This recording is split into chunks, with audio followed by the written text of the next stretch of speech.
So while tariffs are undeniably good from a leverage perspective, the Democrats are trying to argue that they're going to be bad because they'll cause inflation.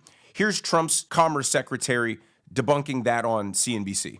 I mean, how much pain are we going to be willing to take in inflation if all of a sudden they hit us right back?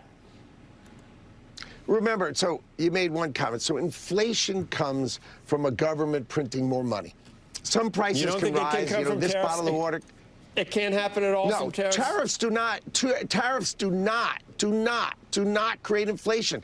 Printing money creates inflation. You have a balanced budget, there can't be inflation. It doesn't mean one product could be more expensive and one product could be less expensive. But China, I'll give you an example. China has the highest tariffs in the world. In the world. Everything gets tariffed in China, and they don't have inflation. In fact, they have deflation.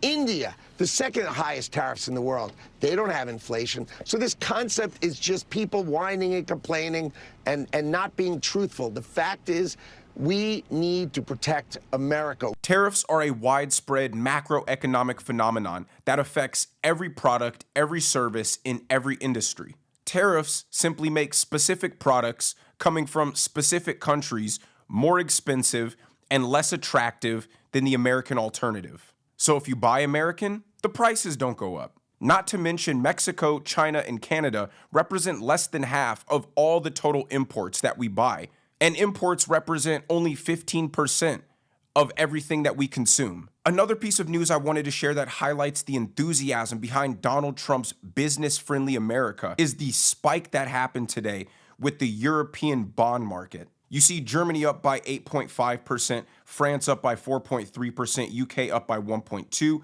Spain up by 4.3%, and Italy up by 3.6%. When bond yields spike like this, it means there is very low interest in European debt. And that's twofold. It's because Donald Trump has made America the best place to put your money. And second, the Europeans are scrambling to try to raise an enormous amount of money to keep funding this endless Ukraine war. And investors are saying, fine, we'll give you money to waste all you want, but it's going to cost you a lot more if you're trying to convince us to invest with you as opposed to the safe bet, which is the United States.